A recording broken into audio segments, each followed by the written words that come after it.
Limits apply. See store for details. O'Reilly Auto Parts.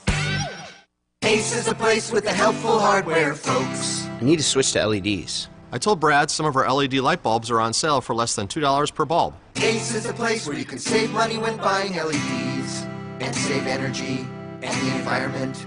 It's a start. Head to Ace now through Monday and get a 3-pack of Fight 60-watt LED bulbs for $5.99 with instant savings. That's less than $2 per bulb. Offer valid through October 31st at participating stores. Ace Rewards members save $1 instantly in store. Store stock only. See store for details. NBC News Radio, I'm Tom Roberts. Donald Trump is vowing to bring change to Washington. When we win, right, we are going to Washington, D.C., and we are going to drain the swamp. At a rally in Ohio, the Republican presidential nominee said real change will come with repealing and replacing Obamacare, which he called a catastrophic event that's making it difficult for families to support themselves. Michelle Obama says the U.S. needs a president who takes the job seriously and who has the temperament and maturity to be president. She is absolutely ready to be commander-in-chief on day one, and yes, she happens to be a woman. The First Lady spoke in support of Hillary Clinton at a rally in North Carolina.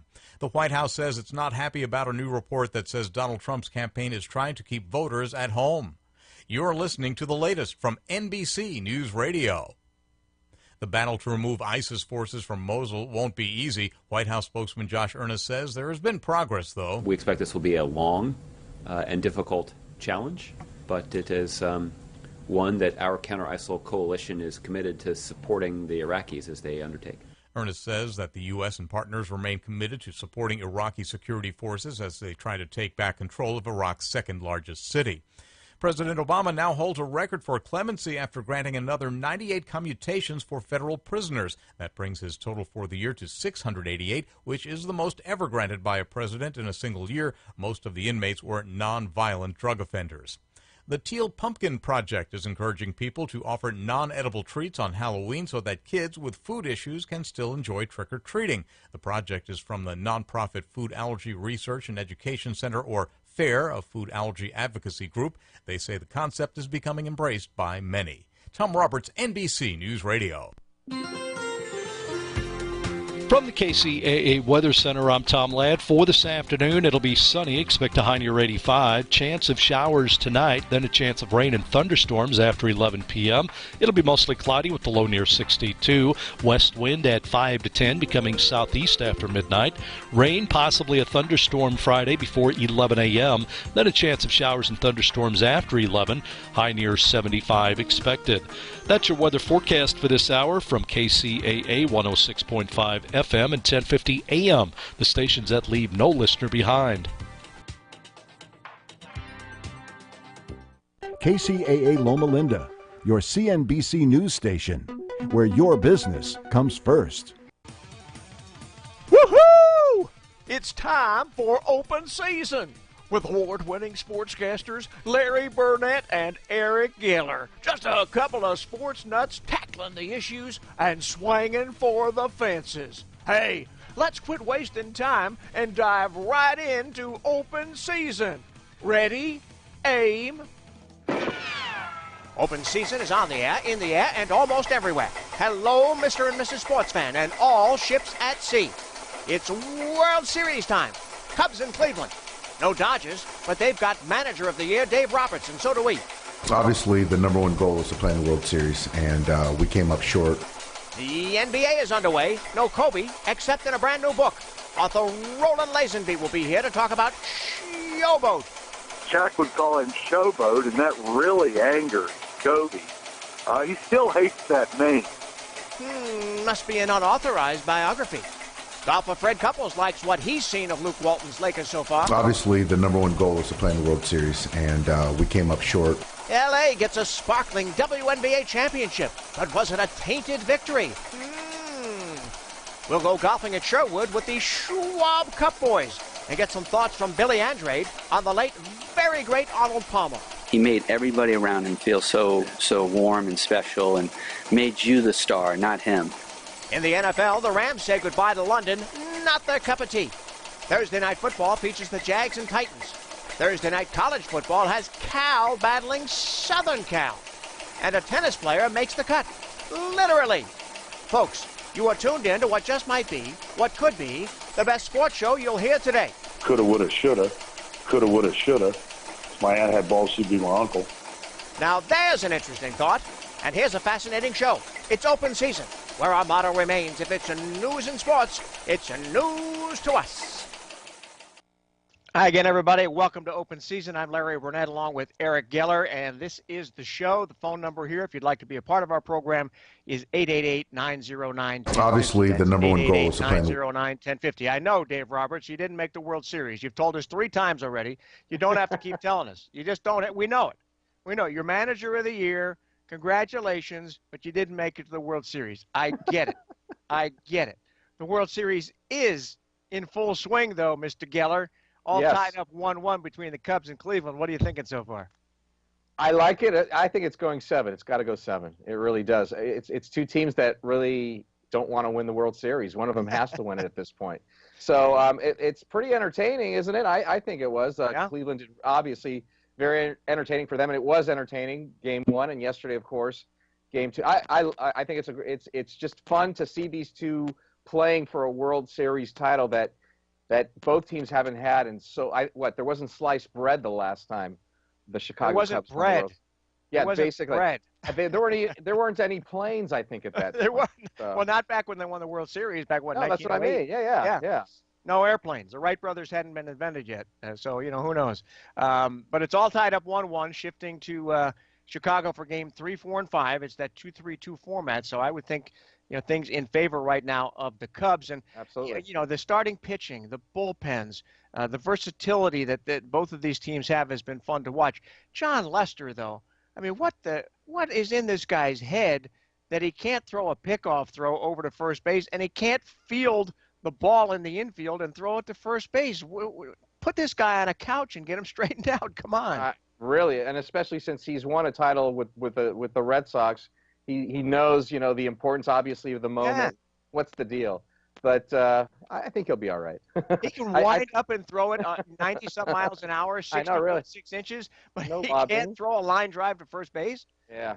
It's like Chuck Knobloch when he was playing in the American League. All of a sudden, the second baseman couldn't make the throw to first base. Yeah, well, but look at it this way. The first baseman doesn't have a catcher's face mask or anything, so, he's probably, hey, what is that guy over there? So, there you go. Yeah, get one of those defender masks that we had. Yeah, exactly. Yeah. Shock absorbers in there. Lester's a great story. I thought Corey Kluber was a great story at the start.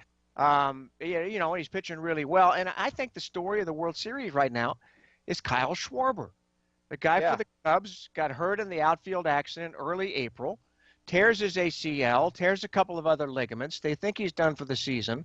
Miraculously, he gets cleared by doctors like a week or 2 ago to get into the cage. He's in the and he hits about 1,200 shots out of the cage. Yeah. And here he is, helping the Cubs in the World Series. Yeah, he was in at their Arizona Fall League camp or whatever it was, and they call him, hey, you want to play in the World Series? And they sent him a private plane. And look at him, 2 hits yesterday, pretty amazing. And hey, that's got to fire you up. It's kind of bizarre for you, I would imagine, but it's got to fire you up. Well, it used to take a year or more to come back from an ACL, and here's a guy in a matter of months who's contributing in the World Series. Now the question comes up: it's been great in the American League Park because they've got the DH. They've got a spot for him. Now, if they want his bat in the lineup, they've got to put him back in the outfield in Chicago. A, he's not a very good outfielder. No. B, we don't know if he's cleared to do the things that an outfielder needs to do. And C, what the heck does Joe Madden do now? Well, he's obviously going to be the first pinch hitter off the bench if that's going to be the case. Yeah, but that might be all it takes. Is the one hit. But we'll see. It's going to be. Vince Scully. I think we talked about this. Vince Scully had a good idea about the DH and when there was interleague or whatever.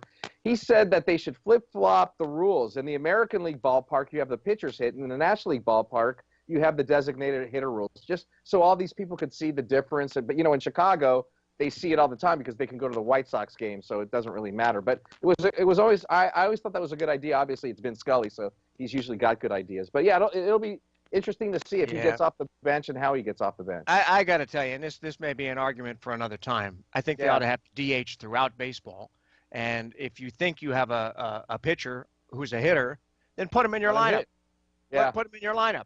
That's an even better idea. Come on, most of these guys are up there waving away, and I've been through this so many times. Yeah. It's just not fun to watch. They're incapable. No. And these guys used to be the best athletes on their teams in high school and in college, and now they've become prima donnas, and they can't lay down a bunt.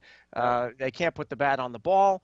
But if you've got a Bumgarner or you've got a Kershaw and you want to bat, let them bat. Sure. I'm knocking things around here. I'm so emotional. That's a great idea.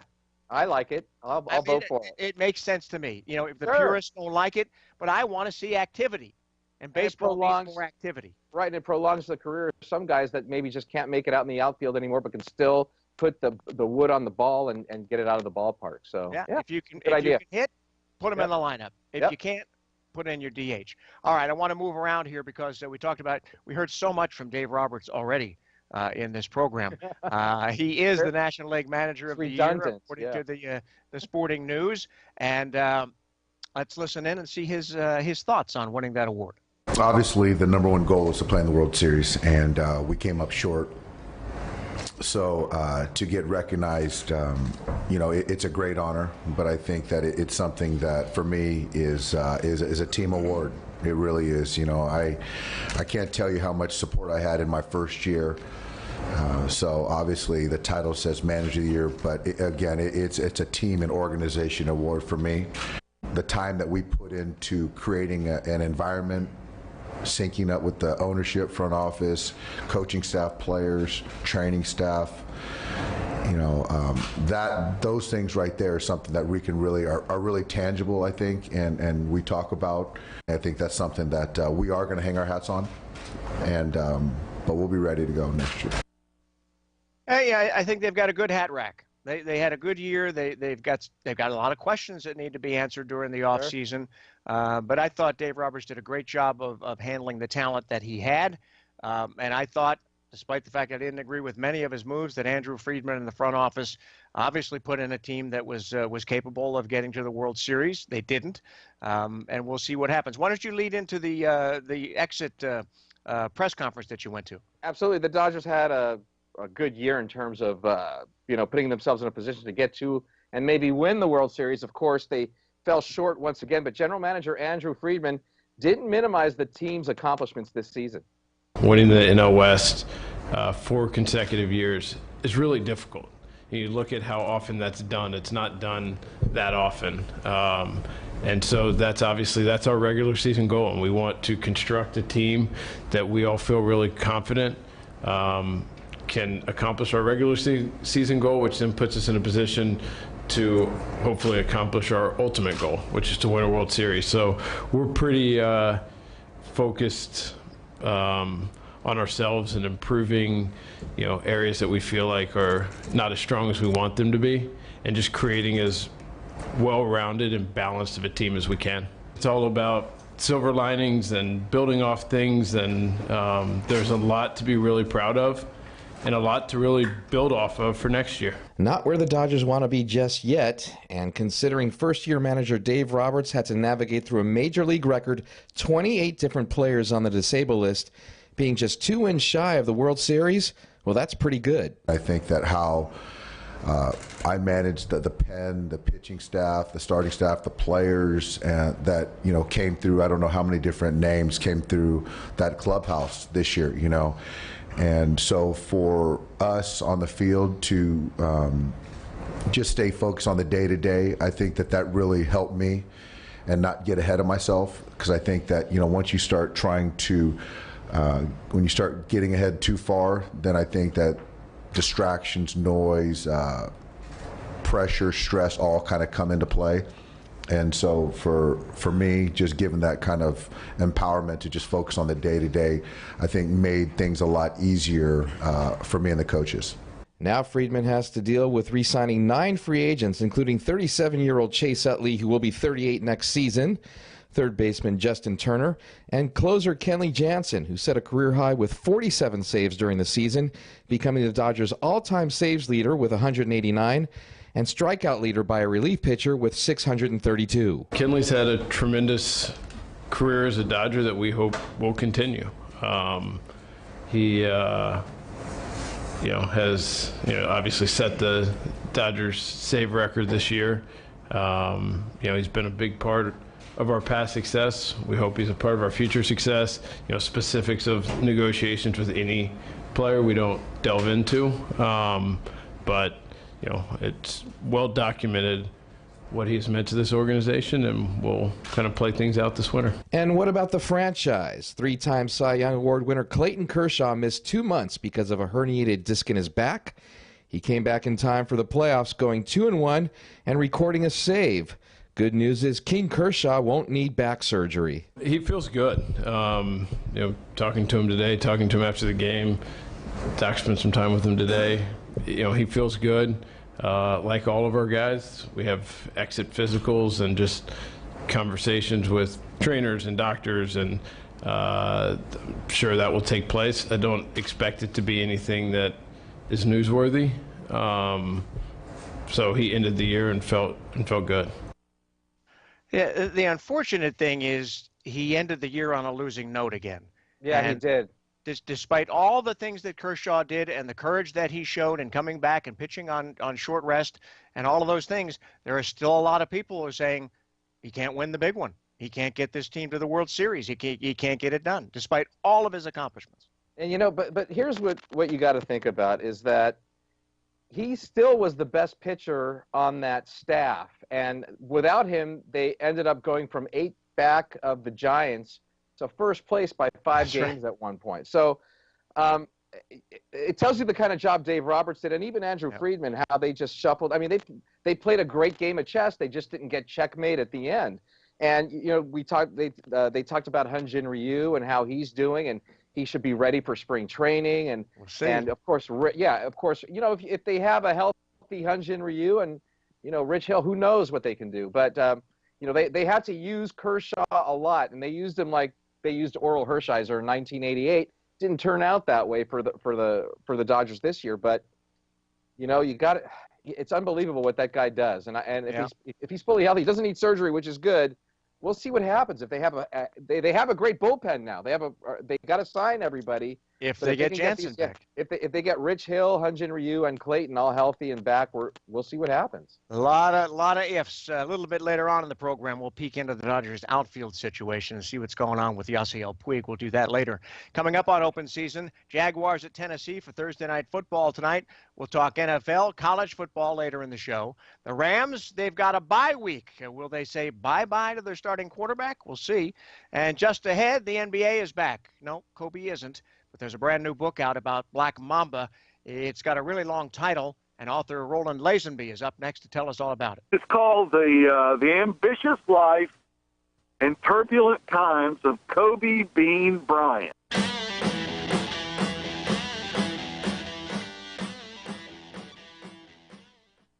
If you're trying to prevent home foreclosure, you need a law firm with extensive experience representing clients in protecting their homes from foreclosure. The Goodman Law Firm is a nationwide team of mortgage mitigation attorneys that provides legal advice and expertise you can trust. Our nationwide network includes local of-counsel foreclosure attorneys to represent you during the mortgage mitigation process. The Goodman firm has represented homeowners across the nation in resolving their troubled mortgages. We have the experience and the knowledge you can count on to best represent your interests. The banks have attorneys fighting to protect their interests, and so should you. Call the Goodman Law Firm at 888-800-6030. Take control of your mortgage situation today. Contact us at 888-800-6030 or through our website at arnoldgoodmanlaw.com.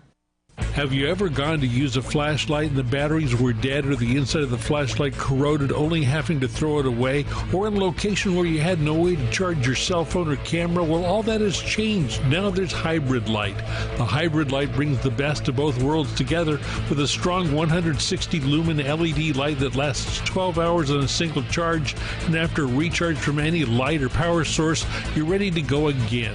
Hybrid Light lasts 7 long years and is even waterproof and also also contains a USB port to plug in your cell phone or camera to give you that special charge when you're not near an outlet. All this for the low price of $39.95 with promo code GARY. Call 1-800-297-8109 to be the first to have this great tool, or go to our website, hybridlight.com. That's 800-297-8109 or hybridlight.com, hybridlight.com, and don't forget to use promo code GARY. Hey, this is Luke Walton of the LA Lakers, reminding you to tune in to Open Season with Larry Burnett and Eric Geller every Thursday at 3:05 p.m. right here on KCAA AM 1050, FM 106.5. And that was Luke Walton, the undefeated head coach of the Los Angeles Lakers. And by the way, folks, I don't know if you can see what's going on here during our breaks, but Eric was just taking a selfie of himself with a Lakers jersey behind him. No, I wasn't. I'm actually taking a picture of Maxwell the puppy looking like, here, I'll even show you. There he is. See, that's Maxwell right there. Yeah. Is doing some funny stuff. All right. I thought it was a selfie there, and I'm thinking, what the heck has this show come to? This show has come to Roland Lazenby, which just goes to show you what kind of show this is. Roland, our good friend, who has written a bunch of, he's the Hemingway of hoops is what he is, folks. Written a bunch of books, a lot of basketball books, a lot about the Lakers, a lot about Kobe Bryant. And his newest book, Showboat, just came out this week. Roland, you've got to be on the bestsellers list by now, right? Larry, I have no idea. I'm afraid to look. Now, but I am really impressed with that promo from Luke Walton. Well, we spare no expense. That is great stuff. We share all expense when it comes to this program. Now, when we talked to you a few months ago, the title of the book was Showboat, and then it was a whole long subtitle underneath it. And then I saw the book came out, and it said Showboat, The Life of Kobe Bryant. What happened to the whole long title? You never know what a publisher's going to do. I gave up on that long ago. So they wanted Showboat, and they wanted that long subtitle, and then they said, well, we'll still call it Showboat. And they didn't tell me about it. I didn't see it until I saw the cover of the book. But, I'm not sure what to say. I guess it helps to have a quick title there. Sure. No, it's a catchy title, no question about it. And as you told us the last time we talked, Kobe hates that nickname. He does, but, he probably does. That's the nickname Shaq gave him. But it's kind of hard if you're doing an independent project where you're trying to take a measured, balanced look at somebody to call it Mamba, because that's the nickname Kobe created for himself. So True.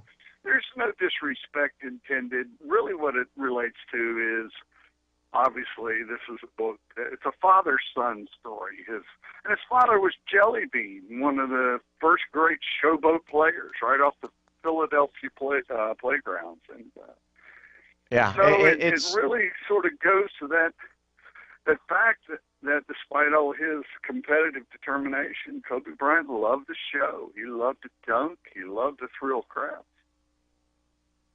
Yeah, and he did it for the longest time. Now, before I let Eric Geller take a shot at you here, Roland, you mentioned that it's more than a basketball book. There's a lot of basketball in this book, but there's a lot of twists and turns to his family and Kobe's life along the way, right? There are, and biography really provides a lot more of the context.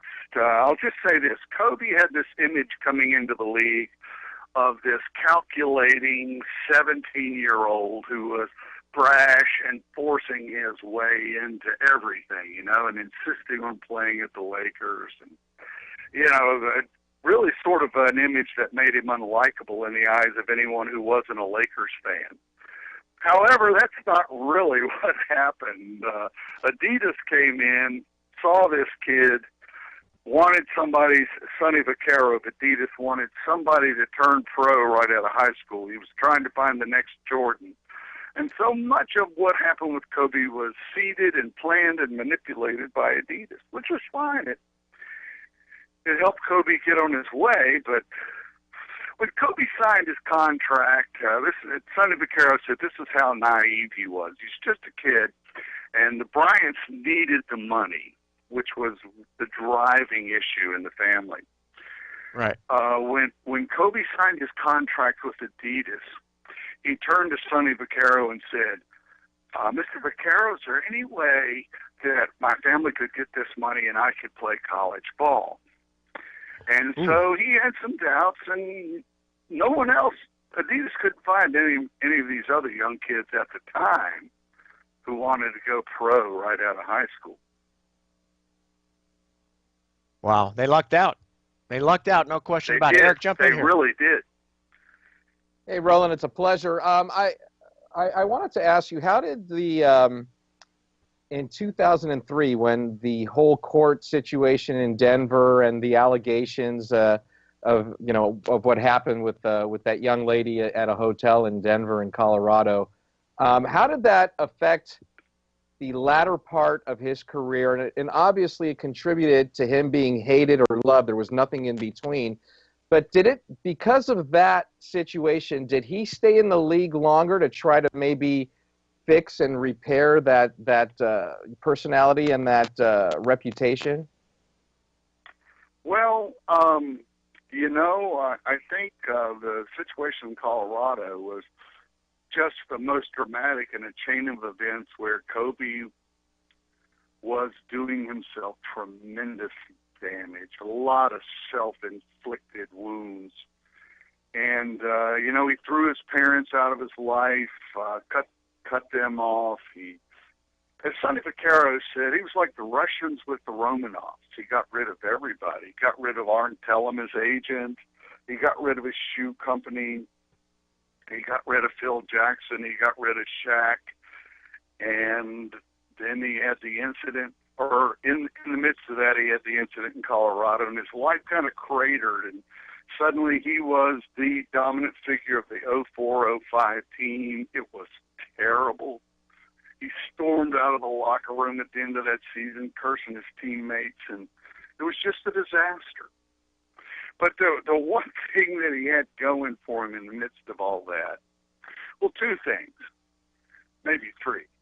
But the one thing he had was he still had this tremendous will that had allowed him to overcome everything he'd overcome to be a Lakers star, an NBA star.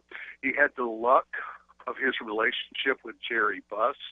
He had Phil Jackson back as a coach, and, of course, the team traded for Pau Gasol.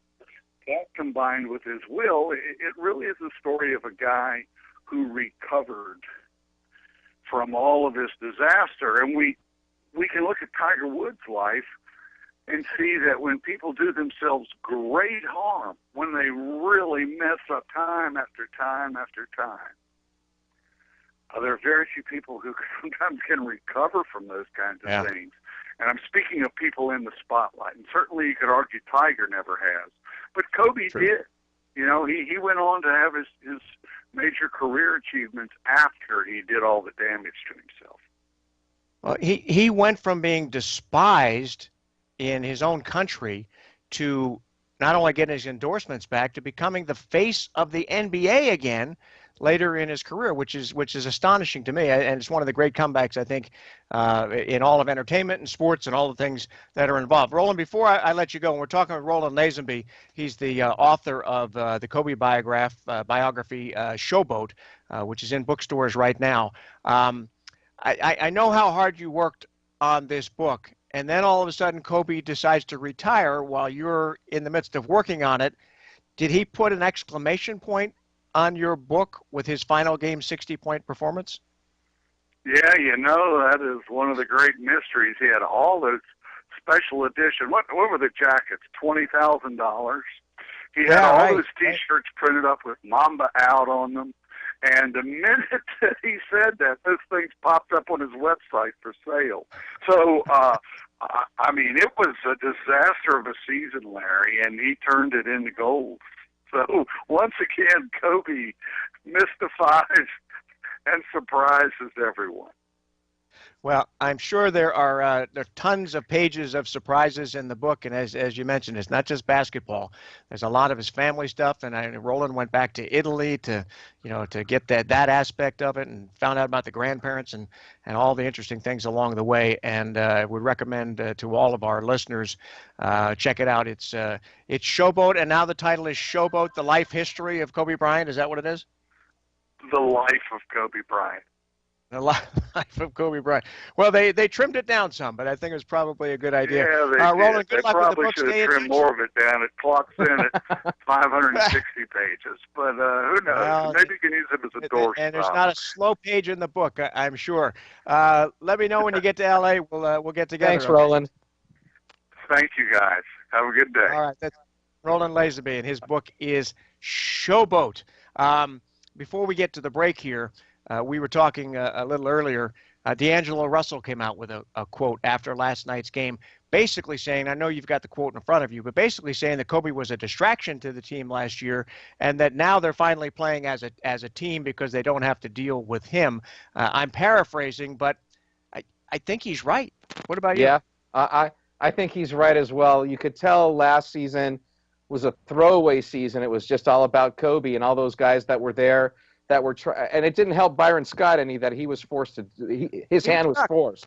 Yeah. So it he's the fall guy for it. So and those guys, you could tell when you go in the locker room after the game, you could tell they were being quiet and mum about a lot of stuff, and they didn't want to talk because it was all about Kobe, and that's what it was.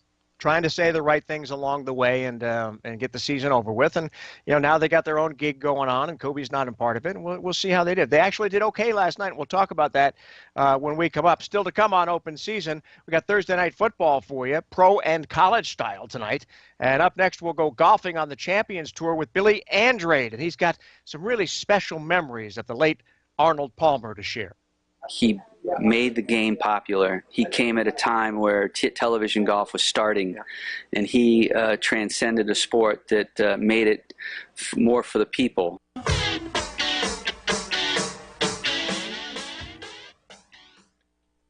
The PGA Tour champions are coming to Sherwood Country Club. The PowerShares QQQ Championship kicks off the inaugural Charles Schwab Cup playoffs October 28th through 30th. Get up close to the greatest names in golf. The tournament is proud to give back to the local community through the Buy Now, Give Back matching ticket program. Tickets start at just $29, and military members and kids under 18 get in free. Visit PowersharesQQQChampionship.com to get your tickets today. Catch Gary Garver live Thursday at 8 a.m. 9MD Beverly Hills provides skincare solutions for patients undergoing cancer treatments. Personalized treatment regimens are initiated to achieve optimum remission states in those dealing with cancer. The IS Clinical Harmony Cancer Care Facial at 9MD Beverly Hills safely offers hope and relief for those challenged with the side effects and repercussions of intense cancer treatments such as radiation and chemotherapy. Rejuvenate, replenish, and soothe your skin. Let our certified technicians at 9MD Beverly Hills safely and effectively heal your skin with our IS Clinical products that are pharmaceutical grade, botanically based, paraben-free, and do not enter the bloodstream. Enjoy a day of pampering and revitalize your skin with 9MD Beverly Hills and our IS Clinical Harmony Cancer Care Facial for just $179. Each patient will receive a complimentary gift bag for take-home care. For more information, please call 310-777-7511 or visit us at www.9amd.com. That's www.nainamd.com.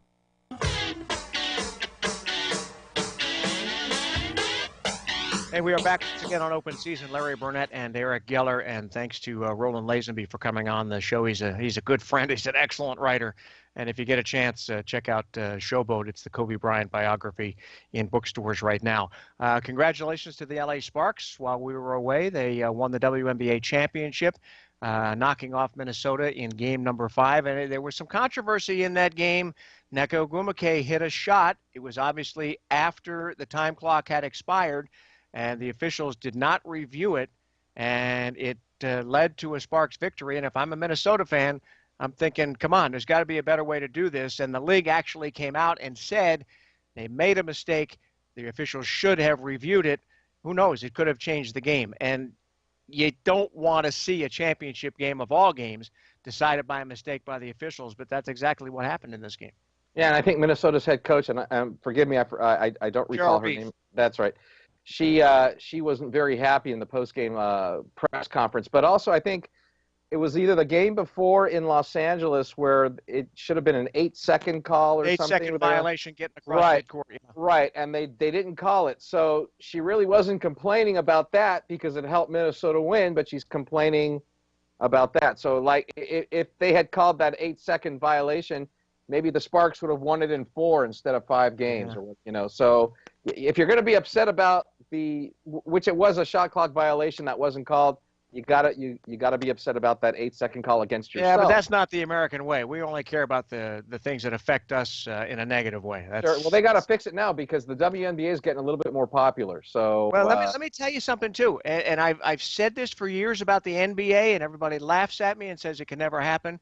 The WNBA took a big step this year in seeding their playoff teams without any regard for their divisions, their conferences. They took the 8 best teams in the league and said, go at it, and they ended up with the top 2 teams battling for the championship. It's a great idea. Why can't the NBA do that?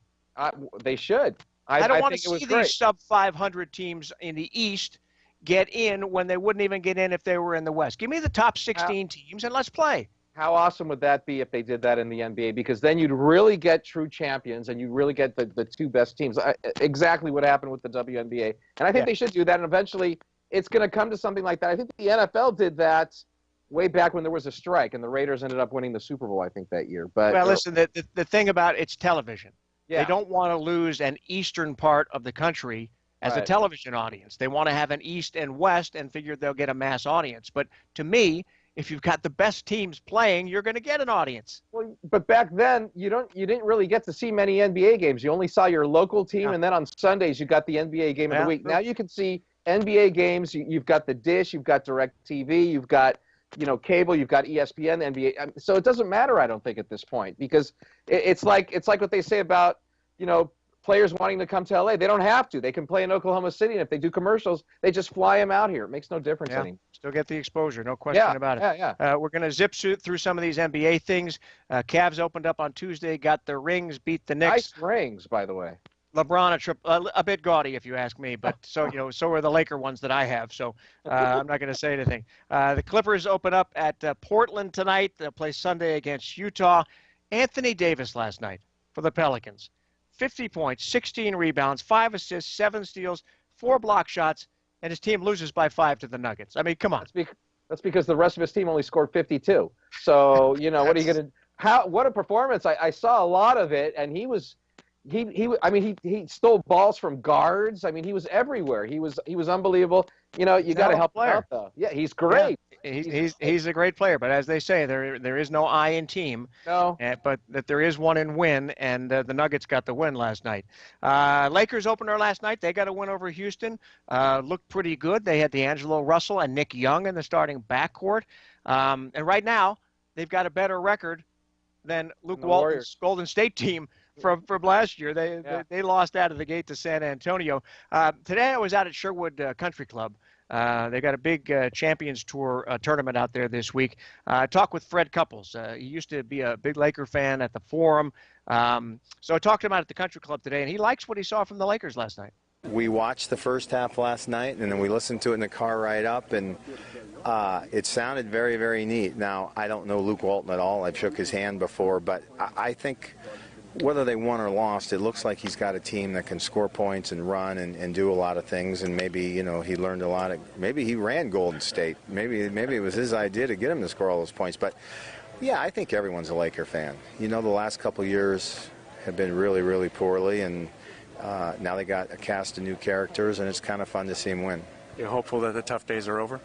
Well, I don't pay that close attention, but I don't root bad things on anybody. Philadelphia is a team hasn't been good for 10 years, and even though they lost, there were Joel Embiid finally got to play and scored a lot of points in a short amount of time. But I'm a Lakers fan since the Sonics. I grew up in Seattle, and the Sonics moved to Oklahoma, so now I'm more of a Laker fan than anything. There you have it. That's Fred Couples. He's playing out at the Power Share QQQ Championship at the Sherwood Country Club this weekend. He's had some problems with his back, but he's trying to play through them. By the way, the Pro-Am today, and the star of the scene was Caitlyn Jenner. Caitlyn Jenner showed up, played golf. I saw her on the practice range, and she just smacked the heck out of that ball. She played with Jasper Parnevik today, and was supposed to be available to us in the media after she had her driving range session. And I talked to her briefly, and she said, you know, I've decided I'm not going to talk today. But I've got a new book coming out in April, so maybe Read we'll the book. Maybe we'll talk then. But still extremely athletic. As I said, I was out at Sherwood, and I had a chance to talk with Billy Andrade about this weekend's event and the interesting playoff format that they have for the Schwab Cup. Well, I think it's fantastic. You know, it gives more players a chance coming down the stretch. It gives the fans an opportunity to watch us at places like here at Sherwood, and then next week in Richmond, Virginia for the first time. And there's a lot going on, so I think it adds excitement. Maybe Bernhard Langer might not think that with such a big lead. In the old format, he would probably already have clinched the Schwab Cup. But now, anyone that's in the top 5 going into the finals in a couple weeks, and if you win the Schwab final, you're going to win the whole thing. So I think that adds the excitement and the fun of what we're trying to accomplish here. So it keeps it interesting. It sure does. Yeah, absolutely. It's great. You know, I'm 9th right now. So if I have a great week this week and I play well next week, and jump into that top 5, that's my goal, and that's what we're all trying to do is have a chance, and with this new format that's given us that opportunity. Talking with Billy Andrade out here at Sherwood Country Club, what is it about golf that makes it the kind of game that you can just keep on playing like forever and ever? I mean, you guys are kind of like the Rolling Stones. You know, you just keep doing it. Well, you really have to pinch yourself to be lucky that we are. That, out here you have to play fantastic golf, and you got to really shoot low scores, and sometimes you got to get a little lucky coming down the stretch to win. But we're still doing it at our age, which is really something that you can't do in any other sport. Tennis tries, but it just doesn't seem to work. But the product is fantastic. It's just a great group of guys to play with. Everybody's a little less stressful. Yeah. It's more fun. You see more guys smiling. It's really. I'm just very fortunate that Arnold Palmer and Bob Goldby and Don January and all those guys started the Champions Tour, which back in the day was the senior tour in the late 70s, and that today in 2016 that I can take advantage of this. It's something I never really imagined actually when I played the tour, that I'm gonna when I turn 50 I get a chance to have a second act. Yeah. And I'm taking advantage of it. I've enjoyed it. I've embraced it, and I'm really having fun with this. Talking with Billy Andrade, how weird is it not having Arnold Palmer around golf anymore? Yeah, it really is sad. I was fortunate enough to have a great relationship with him through my Wake Forest Arnold Palmer scholarship that he gave me when I was coming out of high school. Wow. And then from there, the relationship we had throughout my adult life, and all the things he did for me and for my charities up in Rhode Island, playing with me in the CVS Charity Classic was moments and times that were just awesome. So I was also fortunate enough to go to his funeral, and I was there for the celebration. And it really is sad.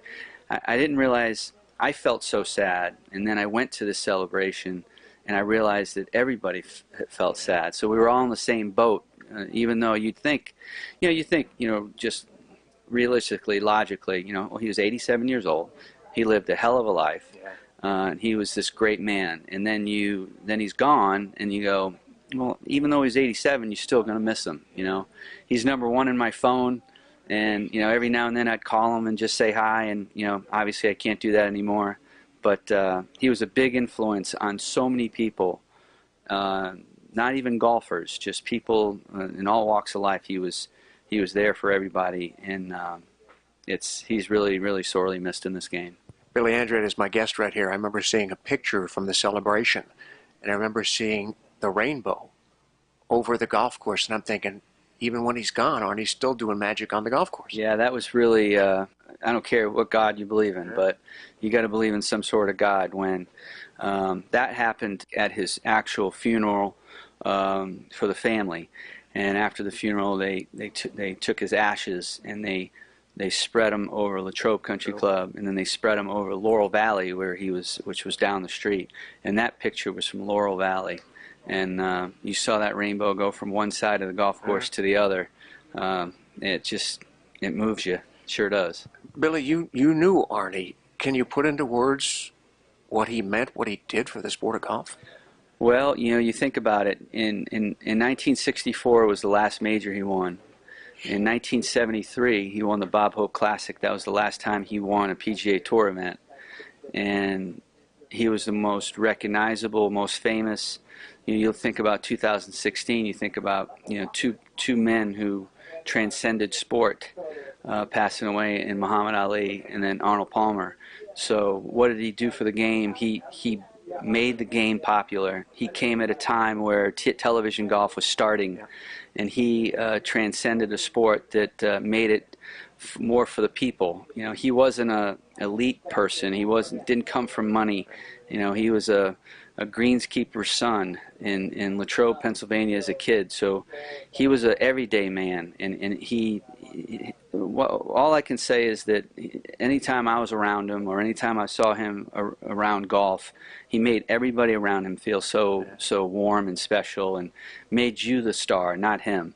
And that's something that I've learned from as I've gone into my life, that it's not really all about you sometimes. That it's nice to make other people feel nice, and he was the best at that. Talking with Billy Andrade, and that greenkeeper's son had a pretty sharp business mind too. I mean, he was one of the first guys to cash in and get the endorsements. It opened a lot of doors for you guys, didn't it? It really, if you talk about the business side of sport, he's the role model. He's the one that started all of it, with the Pennzoil commercials to representing all kinds of different entities in business and corporations with golf. And he if you go to business schools today, I think the Mark McCormick, Arnold Palmer model is probably taught about how to endorse athletes and endorse players in all of sport, and have them cross over into the business world and how to make it work. He was doing that in the 60s, and until he passed away, he was still doing it. Say, Mr. Palmer, will you sign my oil can? You got something good going. I mean, he had a great business mind, and was so great for golf, and it's just not going to be the same without him around. No, and he was talking about how he was doing endorsements up until the day he died.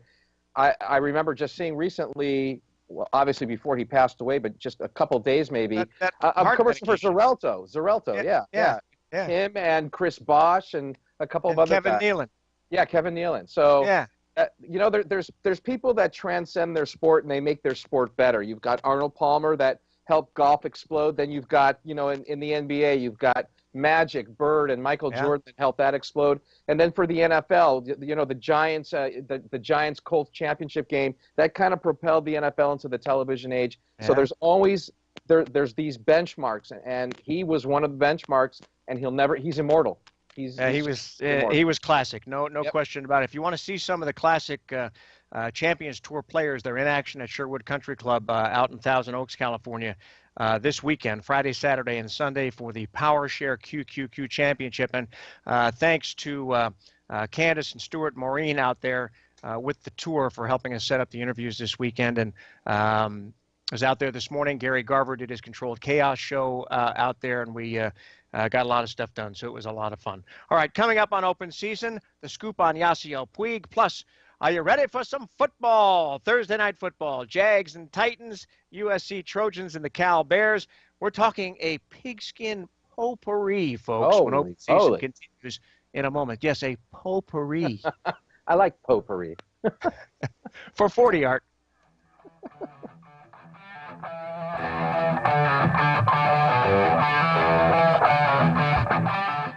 If you're trying to prevent home foreclosure, you need a law firm with extensive experience representing clients in protecting their homes from foreclosure. The Goodman Law Firm is a nationwide team of mortgage mitigation attorneys that provides legal advice and expertise you can trust. Our nationwide network includes local of-counsel foreclosure attorneys to represent you during the mortgage mitigation process. The Goodman firm has represented homeowners across the nation in resolving their troubled mortgages. We have the experience and the knowledge you can count on to best represent your interests. The banks have attorneys fighting to protect their interests, and so should you. Call the Goodman Law Firm at 888-800-6030. Take control of your mortgage situation today. Contact us at 888-800-6030 or through our website at arnoldgoodmanlaw.com.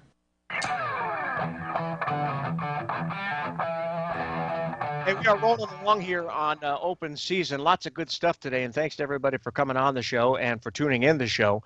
I want to talk about the Dodgers here a little bit. We talked earlier about manager of the year and not making the World Series. This is a team that's loaded with outfielders right now. You wonder what happened to Trace Thompson along the way and Scott Van Slyke, and they were on the injured list in through the postseason. And then there's Yasiel Puig. Up and down. They tried to trade him. He goes to AAA. He comes back. He plays well. Tumultuous season. Got sent down. Came back off the trading block. Here's what manager Dave Roberts and Andrew Friedman is he's the president of baseball operations, isn't he? But we can call him the general manager, right? I guess. I guess it all works Andrew together. Friedman, he kind of presses all the personnel buttons along the way. Here's what those two guys had to say about the talented Cuban outfielder. No, I don't think it was difficult. I think that, obviously there was a point where he was optioned this, the past summer, but, his energy and will to get better and getting along with coaches, teammates, that was consistent throughout the season, where we just felt that, there was a point where he needed to get consistent at bats. And, and we felt that as an organization, for him to go down to Oklahoma City and play, to come back and learn from some things, that he can get better as a player, as a man, accountability, and he did that. So it was a 3-4 week stint down there, and he came back energized, on board for the team, and so obviously for us to include him on the postseason roster was a credit to him. So I think that all that I heard prior about Yasiel, for me, I enjoyed getting to know him as a person, and obviously you can't ignore the skill set, and he impacts the game in a lot of different ways. Doc just hit it on the head. Just what he's capable of doing to impact a game is something that we all value very highly. Just the ability to impact it in a number of different ways. As far as how the winter unfolds on a number of different fronts, obviously remains to be seen. Well, we'll see what happens, but that's another move that the front office made, which made them look like geniuses. You thought the guy was done, and he came back, and he played well for them. I think he's gone. I think they were so close to trading him for Ryan Braun in Milwaukee. Yeah, I think he's gone. Just the way I was watching Andrew Friedman when he was talking about Yasiel, and you could just tell he was just, being very, watching what he was saying. I think he's gone. I really do. But here's the thing. The fact that he went to AAA, came back with a new attitude, and played fairly well makes him better trade bait at this that's point. Exactly he's more why valuable now than he was 2 months ago. That's why they did it, I think. And he was able to help them a bit during the playoffs, obviously, but he wasn't there every day. And if you have a guy like that and you send him down there and you invest like that, you want him to play every day. He's gone. But yes, he's made himself much better. His value is a lot. Sure. If he goes down to AAA and sulks, then you've got no leverage. You've got no value for the guy. But he didn't. He came back with a new attitude. He showed he can play. He showed he can get along with his teammates. And I think there's a team out there that's going to want him. if it's not the Dodgers. Let's get to the NFL here in the last couple minutes that we have left. Thursday night football, Jacksonville at Tennessee. You know, other than the Thursday night uniforms, I mean, come on. This has got Yawner written all over it. AFC South battle. Some interesting weekend games. Yeah. You got the Pats 6-1 at Buffalo, trying to get revenge for that loss to the Bills. Dallas 5-1 against the Eagles. The Raiders 5-2 at Tampa Bay. By the way, Aldon Smith has applied for reinstatement after being out for a year because of violations of the drug policy. He could be back next month. The Broncos 5-2 hosting the Chargers. They lost C.J. Anderson today. He's got a knee injury, torn meniscus. They do some surgery, maybe arthroscopic. Not exactly sure how long he's going to be out. And then Monday night we got the Vikings 5-1 at Chicago. Jay Cutler is back, but all kinds of reports now that John Fox is done with this guy, is only playing him because he has to. Yeah. And it's just a matter of time before Cutler is gone and they move on with the Bears. So sure. Well, you know, I'm really interested in seeing how the Raiders do because they finally, you know, that offense under Derek Carr is just rolling. They obviously, but now the defense is starting to play well. So let's see where they're at because I looked at that team before the CSA. They could win 10 or 11 games and make their way into the playoffs. I love Derek Carr. I think he's a great quarterback. Yeah, fun to watch. Fun to watch. College football, Pac-12. A couple of 4-3 teams. Cal at USC tonight. Two teams we thought would be better. They aren't. Also, number 25, Virginia Tech at Pitt.